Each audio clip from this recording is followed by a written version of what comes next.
bom dia. O Estadão continua hoje a série de entrevistas com os candidatos à Prefeitura de São Paulo. O entrevistado de hoje é o prefeito e candidato à reeleição pelo PT, Fernando Haddad. Bom dia, prefeito. Muito bom dia. Ele tem 53 anos e, além de prefeito de São Paulo, já foi ministro da Educação entre 2005 e 2012. Também participarão dessa entrevista os repórteres de política Pedro Venceslau e de Metrópole Adriana Ferraz. Bom dia. Bom dia. Bom dia. Prefeito, uma das questões que ainda divide um pouco o PT com relação à sua campanha é a menção ao processo de impeachment contra a presidente Dilma Rousseff e a tese de golpe ou não. Eu gostaria de saber se essa questão será abordada na sua campanha. Olha, eu penso que nós temos que aproveitar o horário eleitoral, que é uma coisa importante que o Brasil construiu, para discutir muito as propostas sobre a cidade. Então nós temos hoje um programa municipal de mobilidade urbana, faixas de ônibus, ciclovias, calçadas para pedestre, segurança no trânsito, melhoria dos congestionamentos, saúde, redução da fila, creche, redução da fila. Então você tem que se dedicar agora aos temas que afetam diretamente a vida do eleitor, do cidadão.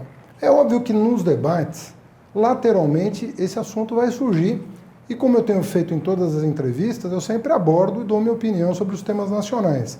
Mas o nosso foco no programa eleitoral de rádio e TV vai ser divulgar o trabalho que nós fizemos. Nós contamos com muito pouco dinheiro para publicidade, então é uma oportunidade da gente divulgar o nosso trabalho nessas áreas todas, cultura, direitos humanos e as citadas, e promover as ideias que vão continuar mudando a cara de São Paulo. Então eu acho que o eleitor espera isso dos candidatos. E, obviamente, ninguém vai escapar de responder a pergunta sobre os temas nacionais. O senhor pretende convidar a presidente afastada Dilma Rousseff para participar da sua campanha, gravar no horário eleitoral e eventualmente até subir no seu palanque? Olha, em 2012, eu era, apesar de ter sido ministro da Educação, um dos mais longevos da história, passei 8 anos no Ministério da Educação, quase 7 como ministro.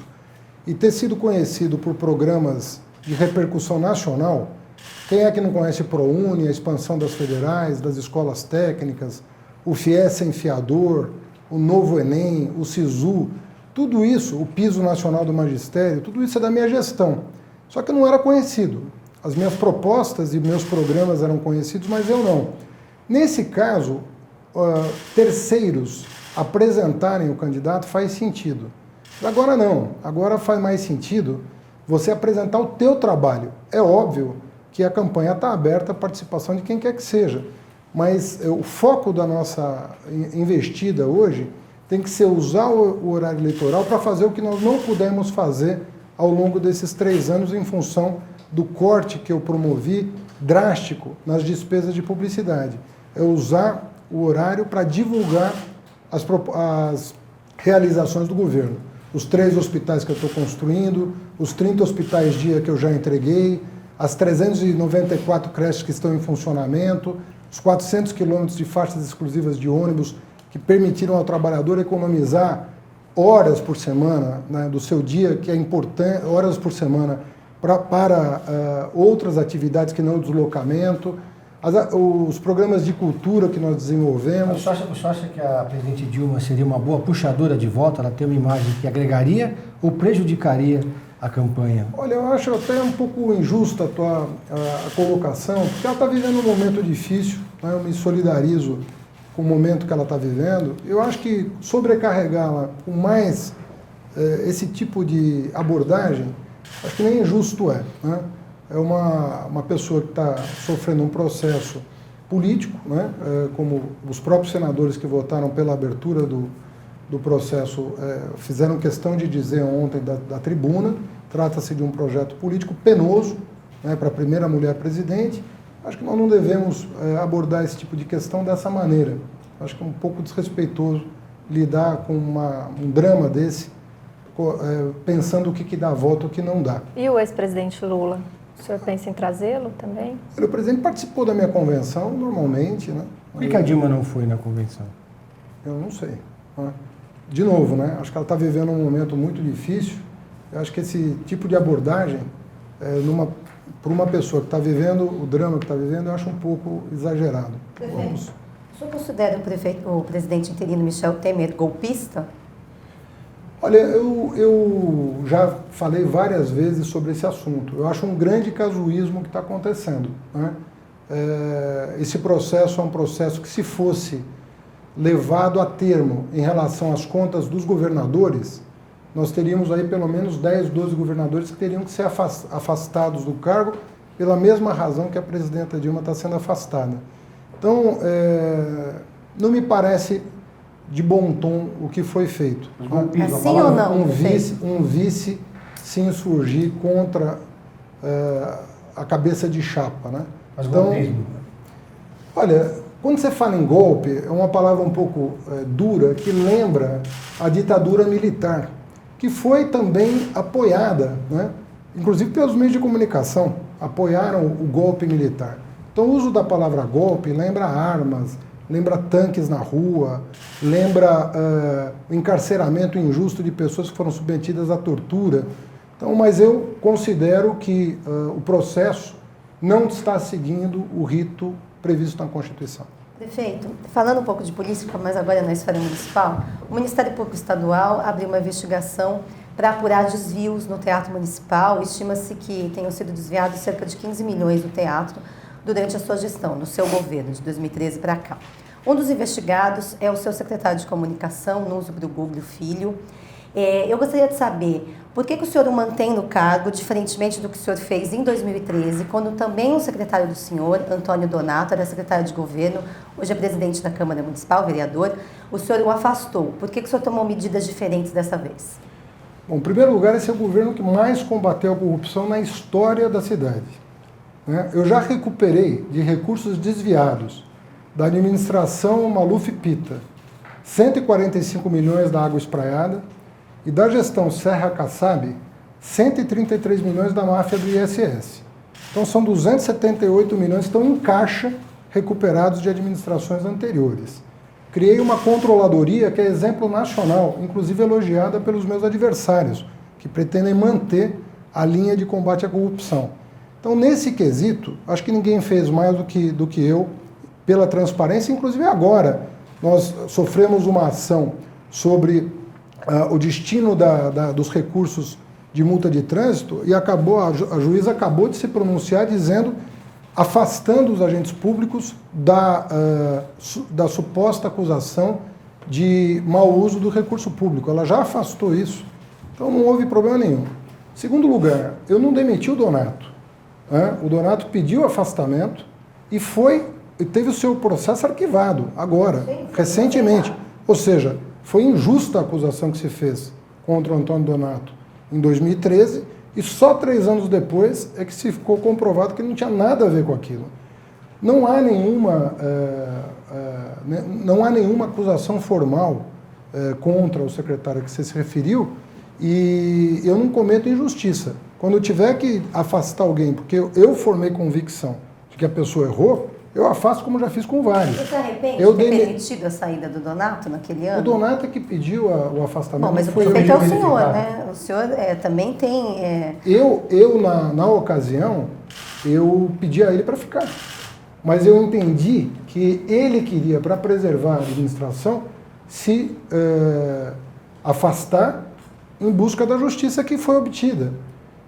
Em relação ao Teatro Municipal, desculpa corrigir a sua informação, quem descobriu o desvio foi a controladoria que eu criei e os 2 que desviaram, o Herência e o Nacket, foram afastados imediatamente. Não, a informação é que o Ministério Público investiga, isso está correto, né? Investiga, o Ministério Público investiga. Veja bem, depois que foi descoberta a fraude, você leva para o Ministério Público tomar as providências criminais cabíveis.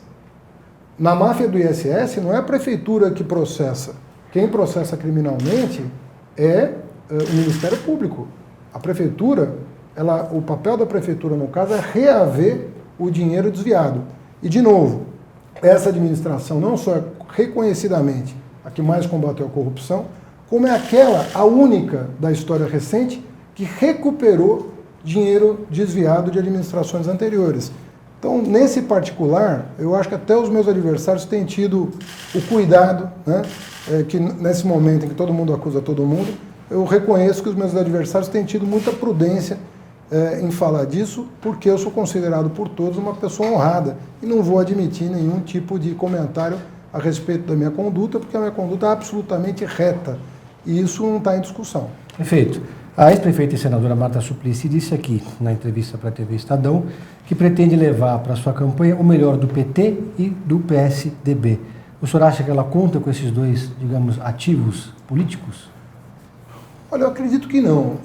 A Marta, eu acho que a aliança que a Marta fez com o Temer e com o Kassab em troca da legenda é uma coisa que também vai ser discutida, né?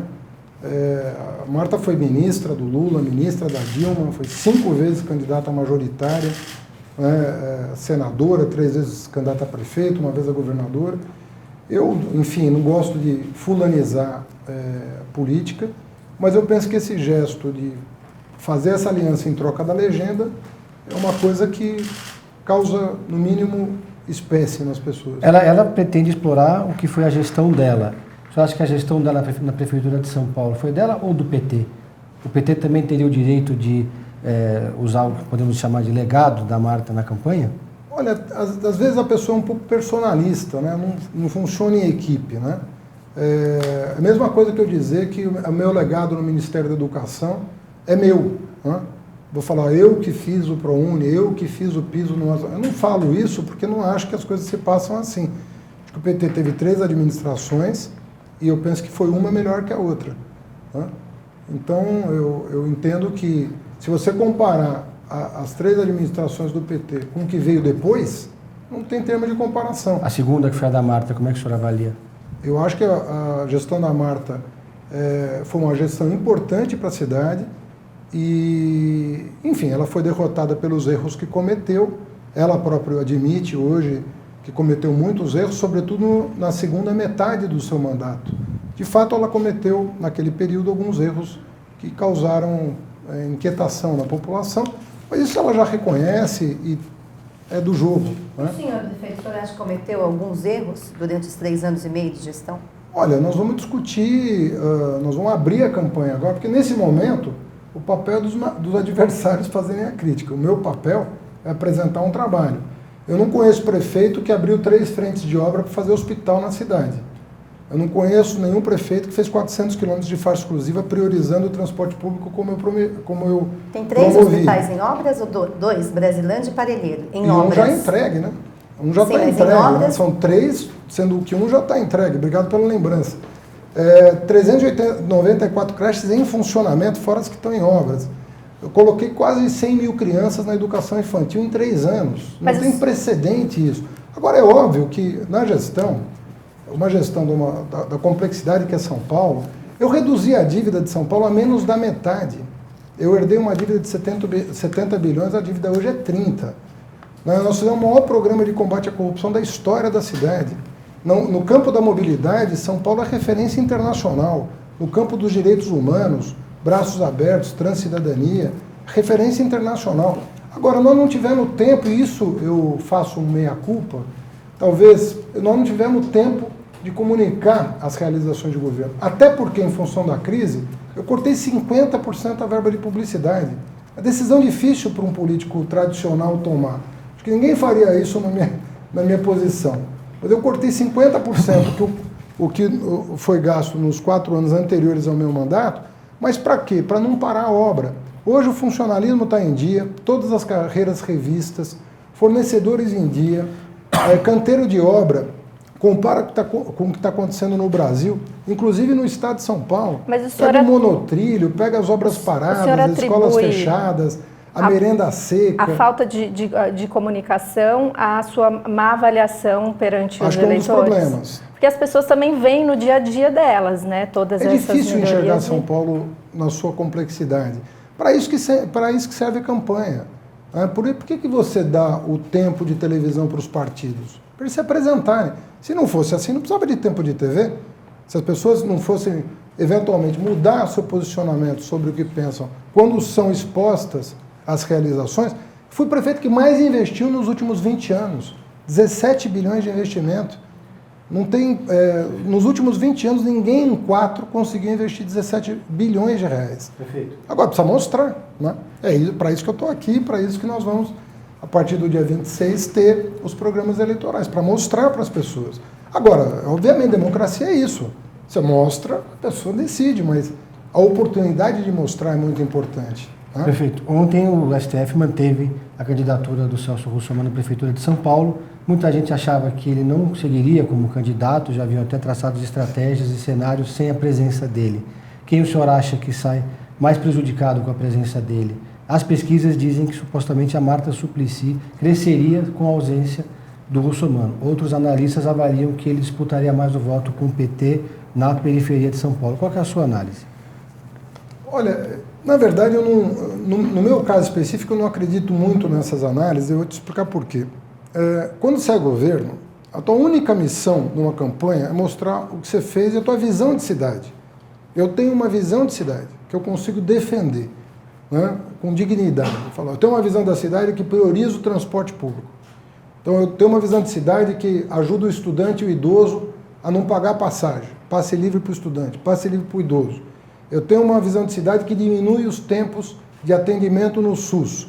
Ao invés de você esperar 180 dias para fazer um ultrassom, hoje você espera 90. Tá bom? Não tá bom. Precisamos continuar trabalhando para diminuir ainda mais essa espera. Então, eu tenho uma visão de cidade que eu vou defender. As pessoas têm que defender a sua visão de cidade. Eu não acredito nessa questão do personalismo. A pessoa se apresenta e ganha ou perde uma eleição em função, né, da imagem que fazem dela. O que eu acredito é que as pessoas vão decidir o voto a partir de um projeto de cidade. Eu acredito no projeto que eu lidero.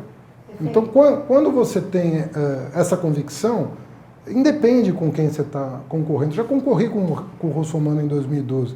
Até ele ficou chateado comigo, porque eu discuti uma ideia dele que me parecia equivocada, de cobrar menos passagem de ônibus de quem mora mais perto do centro. Eu imaginei que isso fosse prejudicar muito as pessoas que moram na periferia. E as pessoas da periferia entenderam também que essa ideia não era boa para a cidade. Não, sabe, foi um questionamento não de ordem pessoal. Não fiz nenhum ataque pessoal ao Russomano. Falei, olha, eu não concordo com essa ideia dele. Isso é uma ideia ruim. Você pagar de acordo com a distância. Se tem dinheiro para dar desconto, dá desconto para quem mora longe. Entendeu? Você tem defendido, durante o seu governo, muito uso de novas tecnologias, especialmente na área da mobilidade. Exemplo disso é a regulamentação do Uber, né? Eu queria saber, como diante disso, o senhor propõe um edital para nova contratação e reformulação do sistema de ônibus, que tem um prazo de 40 anos. Não é um período muito longo, a gente não vai engessar o transporte, tendo em vista que muitas tecnologias novas podem surgir nesse período? Primeiro que o edital não afasta a incorporação de tecnologia. Segundo que o tribunal, depois de um ano de análise, fez algumas recomendações que nós vamos incorporar ao edital.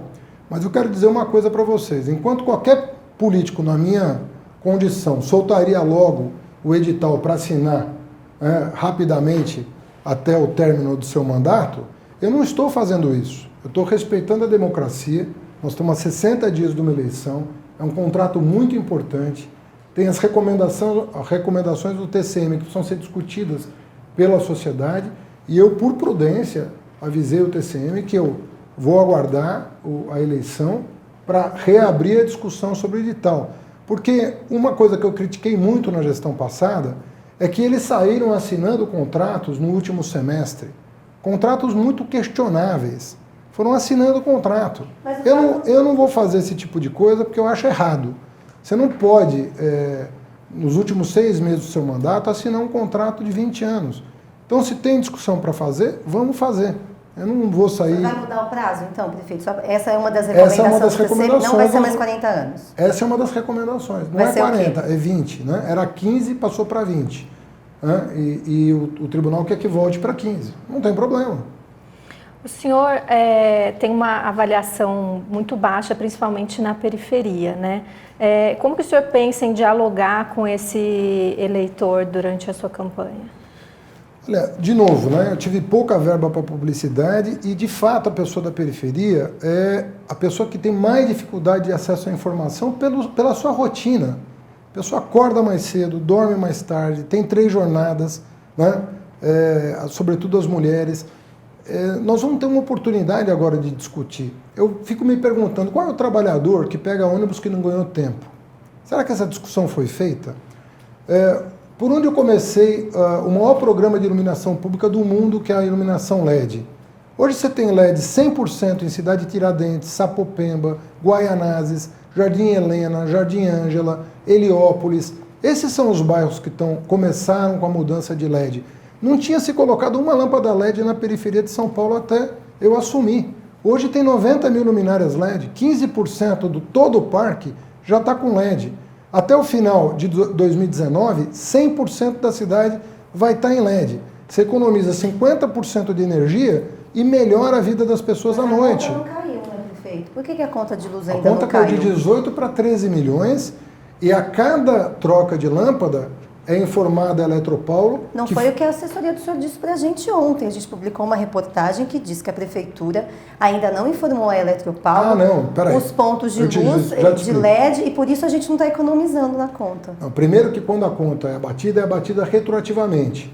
Você informa a Eletropaulo a data que você trocou a luminária, que isso está tudo registrado. Você fez a troca da luminária, você pode se tranquilizar, porque informada a Eletropaulo, ela faz a conta retroativa e estorna das contas futuras. Isso vai nos permitir 50% de economia.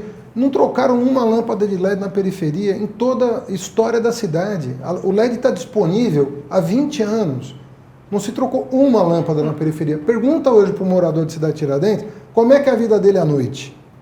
Mudou. Mas os seus adversários te criticam muito, dizem que o senhor é um prefeito de gabinete, que o senhor não vai até a periferia. Olha, só para inaugurar a creche foram 394 vezes que o governo teve na periferia.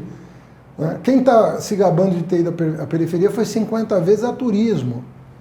Eu não vou a turismo na periferia. Eu vou entregar a obra, eu vou entregar o hospital, vou entregar a creche, vou entregar a luminária LED, vou entregar corredor de ônibus, vou entregar a faixa. A quem isso se refere que fez turismo na periferia? Eu não gosto de fulanizar o debate. Prefeito, o seu governo aumentou cerca de 60% o número de radares na cidade. Consequentemente, o número de multas praticamente dobrou. Porém, a equipe que fiscaliza a transferência de pontos dessas multas entre os motoristas, ela não foi ampliada. Consequentemente, há um número muito grande de motoristas que estão temendo aí perder a carteira de habilitação, porque não conseguiram a tempo transferir esses pontos ou mesmo recorrer das multas. Isso não é punir 2 vezes o motorista que já foi multado? Como é que o senhor vai resolver essa questão? Não consigo. Primeiro que eu não considero a multa uma punição ao motorista. Eu considero a multa uma punição ao infrator. 5% dos motoristas da cidade de São Paulo respondem por 50% das multas na cidade. Repito, 5% dos motoristas da cidade respondem por 50% das multas. Agora, não é melhor olhar pelo outro lado? Nós temos 9 mil feridos a menos na cidade de São Paulo. 9 mil feridos a menos em um ano. Nós temos 250 mortos a menos na cidade de São Paulo em um ano. O Brasil tinha 4 cidades entre os piores trânsitos do mundo. Salvador, Recife, Rio de Janeiro e São Paulo. Hoje só tem 3. São Paulo caiu da 7ª posição para a 58ª posição no ranking mundial de congestionamento. Então eu olho pelo lado positivo. Eu morei no exterior um tempo, a gente fazia abaixo-assinado para botar radar onde tivesse um atropelamento. Então essa questão precisa ser mais bem entendida. Nós precisamos melhorar o trânsito na cidade como estamos fazendo, melhorar o transporte público como estamos fazendo, diminuir as vítimas de trânsito como estamos fazendo. Pergunta para a ACD a quantidade de pessoas que estão na cadeira de rodas vítimas de acidente de trânsito. Perfeito, são 2 coisas distintas. As pessoas têm direito à defesa, né? Não, apesar de tudo desculpa, isso... não te respondi. Nós tivemos um problema com um lote, né? Eu liguei para o Tato quando eu fui perguntado sobre isso. Falei, o que está acontecendo? Está havendo atraso? Ele falou, nós tivemos problema com um lote de multa, mas nós não vamos ter que ampliar muito a equipe para dar conta da nova demanda, porque nós estamos com mais eficiência no trabalho.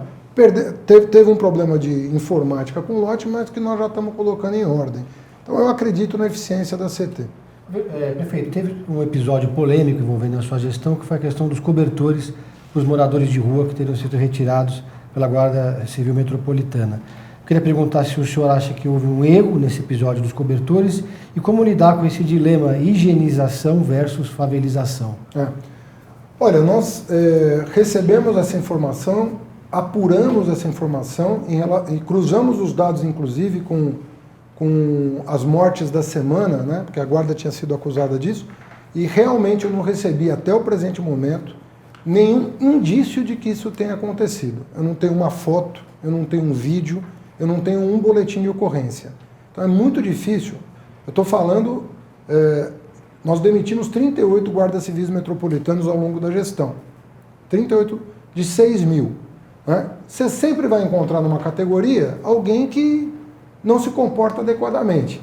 Você vai lembrar que na primeira semana da minha gestão, teve um guarda civil que deu uma gravata num skatista na Praça Roosevelt. Abrimos o processo e demitimos. Então nós não temos nenhum problema em demitir quem anda, quem está fazendo a coisa errada.